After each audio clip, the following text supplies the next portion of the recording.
In all honesty, I wish the president well. From the moment that I accepted the defeat, I want him to succeed.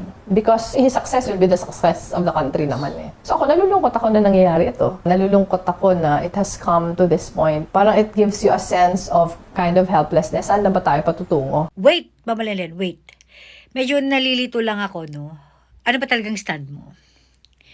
Kasi, ang sabi mo, gusto mong mag-succeed si BBM kasi pag naging successful naman siya, magiging successful din ng bansa. Kasi sa pagkakaalala ko, nung tumatakbo kayo parehong presidente, ang sabi mo, huwag siyang iboboto kasi magnanakaw.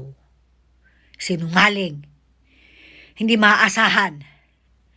Okay, in times of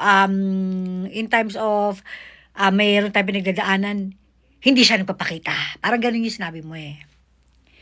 Tapos ngayon, naniniwala ka na kapag naging successful si Ngagba, magiging successful ang Pilipinas? Eh, from the very beginning, paano ito magiging successful? Eh, di ba nga sabi mo, mga magnanakaw yan. Corrupt, anak ng diktador, sinungaling. Yan ang sabi mo eh.